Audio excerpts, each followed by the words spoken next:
ఒక సపోజ్ ఒక ఉమెన్ ఉంది, ఆ ఉమెన్కి ఒక పర్టికులర్ సెక్షువల్ పార్ట్ ఉంది. ఒక చిన్న పిల్లోడు ముట్టుకుంటే తనేం ఫీల్ అవుతుంది, కానీ ఒక మగవాడు ముట్టుకుంటే ఫీల్ అవుతుంది. In any which way, positive and negative, తనకున్న ఫీలింగ్ బట్టి. వాడు చెయ్యి, చిన్న పిల్లోడు చెయ్యి ఒకటే, కానీ ఆ చెయ్యి వెనకాల ఉన్న ఇంటెన్షన్ తోటి మీకు ఒక ఆస్పెక్ట్ వస్తుంది. అంటే ఏంటి, తప్పు ఎక్కడ మైండ్లో ఉంది, అంతేగాని ఫిజికల్ బాడీలో తప్పు ఉండదు ఇప్పుడు.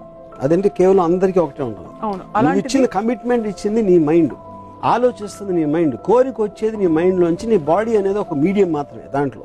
సో అప్పుడు మగవాడు అమ్మాయిని ఇంకోళ్ళ ఊహించుకోవడం అనేది, కంట్రోల్ చేయడం అనేది చాలా పెద్దది. ఫిజికల్ గా కంట్రోల్ చేయడం అనేది మూర్ఖత్వం. అవును.